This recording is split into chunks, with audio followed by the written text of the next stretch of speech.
ಆಸ್ತಿಕ ಸಜ್ಜನರೇ ಇದು ಕ್ಷೇಮ ಮಾರ್ಗ. ನಾವೀಗ ಧಾರವಾಡದಿಂದ ಹರಿಹರೇಶ್ವರ ದೇವಸ್ಥಾನ ಹರಿಹರದಲ್ಲಿದೆ, ಅಲ್ಲಿ ಹೋಗ್ತಾ ಇದ್ದೇವೆ. ಹರಿ ಮತ್ತು ಹರರಿಂದ ವಧ ಆಗಬಾರ್ದು ಅಂತೇಳಿ ಒಬ್ಬ ದೈತ್ಯ ವರವನ್ನು ಪಡೆದಿದ್ದ. ಆದ್ದರಿಂದ ಹರಿಹರನಾಗಿ ಆತನನ್ನು ವಧ ಮಾಡಿರ್ತಕ್ಕಂಥ ಒಂದು ಐತಿಹ್ಯ ಇರತಕ್ಕಂಥ ಈ ದೇವಸ್ಥಾನ.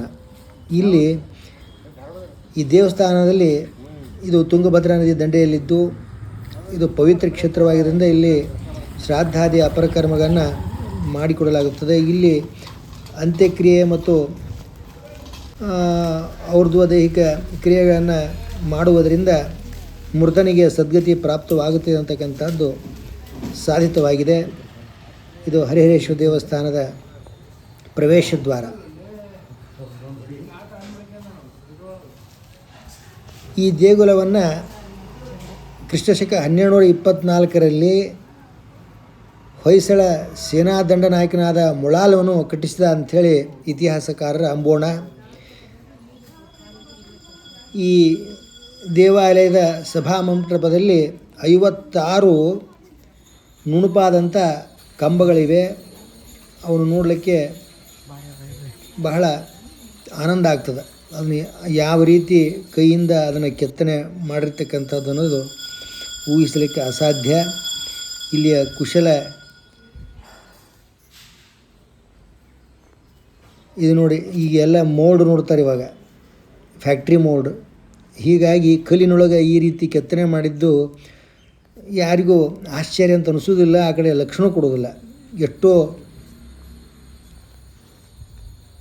ಇದನ್ನು ತೋರಿಸ್ತಕ್ಕಂಥ ಉದ್ದೇಶ ಅಂದರೆ ಇನ್ನೂ ಇದು ನೋಡಲಿಕ್ಕೆ ವಿಶೇಷತೆಯನ್ನು ಉಳಿಸ್ಕೊಂಡದ. ನೋಡಿದಾಗ ಎಲ್ಲರಿಗೂ ಆಶ್ಚರ್ಯ ಆಗೋದರಲ್ಲಿ ಅನುಮಾನವಿಲ್ಲ. ನೋಡಿ, ಎಷ್ಟೋ ಮೂರ್ತಿಗಳು ಕಳವಾಗಿಬಿಟ್ಟವೆ. ಫೋಟೋ ಇಟ್ಟರಲ್ಲಿ ಶ್ರಾವಣ ಮಾಸ ಅವರವ್ರ ಧರ್ಮ, ಅವರಿಗೆ ದಾಸರ ಗುಂಪು ಇಲ್ಲಿ ಬಂದು ಪ್ರಾರ್ಥನೆ ಮಾಡಿ ತಮ್ಮ ಧರ್ಮ ಕಾರ್ಯದಲ್ಲಿ ತಮ್ಮನ್ನು ತಾವು ತೊಡಗಿಸ್ಕೊಳ್ತಾರೆ. ಶುಭ್ರವಾದ ವಸ್ತ್ರವನ್ನು ಧಾರಣೆ ಮಾಡ್ಯಾರ. ಇದು ಇಲ್ಲಿ ಕಾಣತಕ್ಕಂಥ ಚಿಕ್ಕ ಮೂರ್ತಿನ ಮೂಲ ಹರಿಹರೇಶ್ವರ ಮೂರ್ತಿ ಅಂಥೇಳಿ ಕೆಲವರಲ್ಲಿ ಹಿರಿಯರು ಹೇಳ್ತಾರೆ. ಇದು ಹರಿಹರೇಶ್ವರ ದೇವಸ್ಥಾನದ ಹಿಂದಿನ ಭಾಗದಲ್ಲಿದೆ.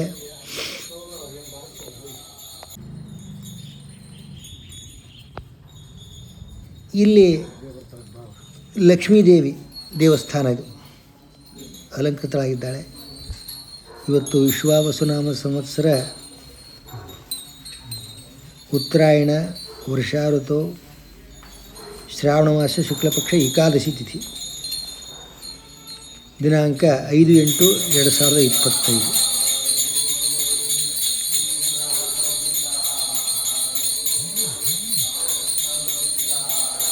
ಈ ಕ್ಷೇತ್ರದಲ್ಲಿ ಶ್ರಾದ್ದಾದಿಗಳನ್ನು ಔರ್ಧ್ವ ದೈಹಿಕ ಕ್ರಿಯೆಗಳನ್ನು ನಡೆಸುವುದರಿಂದ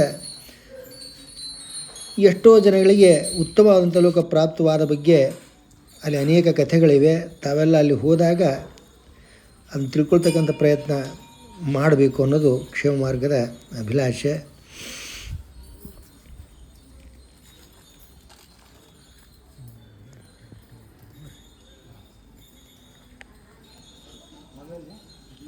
ಎಲ್ಲೆಲ್ಲಿಂದನೋ ಬರ್ತಾರೆ ಜನ. ಆನ್ ದಿ ವೇ ಹೋಗ್ಬೇಕಾದ್ರೂ ಅದನ್ನು ನೋಡ್ಬೋದು.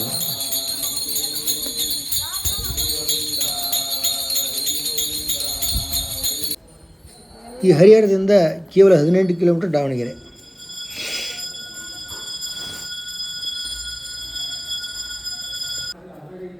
ಒಂದು ಭಾಗದಲ್ಲಿ ವಿಷ್ಣು, ಒಂದು ಭಾಗದಲ್ಲಿ ಶಿವ, ಇಬ್ಬರು ಸೇರಿರ್ತಕ್ಕಂಥ ಮೂರ್ತಿ ಹರಿಹರ ಮೂರ್ತಿ ಇದೆ. ಇದು 1.21 ಮೀಟರ್ ಎತ್ತರವಾಗಿರ್ತಕ್ಕಂಥ ಮೂರ್ತಿ. ನೀವು ಎಷ್ಟು ಸರ್ತಿ ಇದನ್ನು ದರ್ಶನ ಮಾಡ್ಕೊತಾರೋ ಅಷ್ಟು ಸರ್ತಿ ಇದು ವಿಭಿನ್ನವಾಗಿ ಕಾಣ್ತಾನೆ ಸ್ವಾಮಿ. ಬಹುಶಃ ಅದು ನಮ್ಮ ಮನಸ್ಸಿನ ದ್ಯೋತಕ ಇರಬೇಕು. ಒಮ್ಮೆ ಚಿಕ್ಕವನಾಗಿ ಕಂಡರೆ ಒಮ್ಮೆ ಬೃಹದಾಕಾರವಾಗಿ ಕಾಣುತ್ತಾನೆ.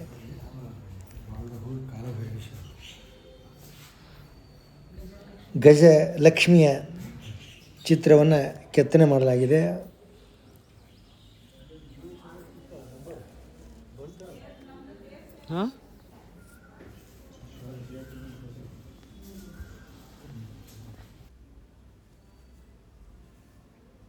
ಗೋಕರ್ಣ ಉಪಾಖ್ಯಾನದೊಳಗೆ ಒಂದು ಕಥೆ ಬರ್ತದೆ. ಇದು ಓಂಕಾರ ಮಠ, ಪಕ್ಕದಲ್ಲಿರ್ತಕ್ಕಂಥ ಓಂಕಾರ ಮಠ.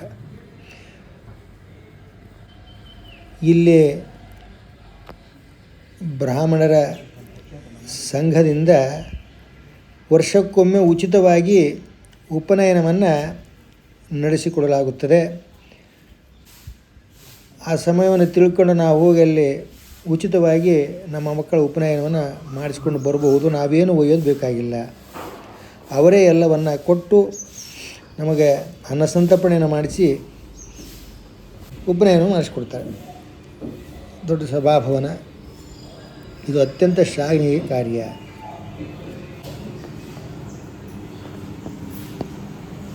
ಪಾಕಶಾಲೆ ಅಡಿಗೆ ನಡೆದಿದೆ. ವಿಶೇಷ ಕಾರ್ಯಕ್ರಮ ಅದ ಇವತ್ತು.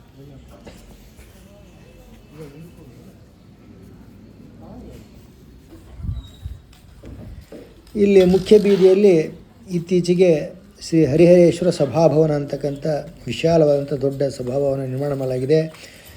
ಈ ಹರಿಹರ ದೇವಸ್ಥಾನದ ಸುತ್ತಲೂ ಅನೇಕ ಜ್ಯೋತಿಷಿಗಳು, ವಿದ್ವಾಂಸರು, ಅಪರಕ್ರಮ ನಡೆಸುವಂಥ ಪಂಡಿತರೆಲ್ಲ ಇದ್ದಾರೆ. ತಾವೂ ಎಲ್ಲ ಇಲ್ಲಿ ಒಂದು ಸತಿ ಹೋಗಿ ಭೇಟಿ ಕೊಟ್ಟು ಹರಿಹರನ ಕೃಪೆಗೆ ಪಾತ್ರ ಆಗಲಿ ಎಂಬ ಸದುದ್ದೇಶದಿಂದ ಕ್ಷೇಮ ಮಾರ್ಗವು ಇದನ್ನು ದೃಶ್ಯೀಕರಿಸಿದೆ. ಕ್ಷೇಮ ಮಾರ್ಗವನ್ನು ಅನುಸರಿಸಿ ಕ್ಷೇಮವಾಗಿರಿ.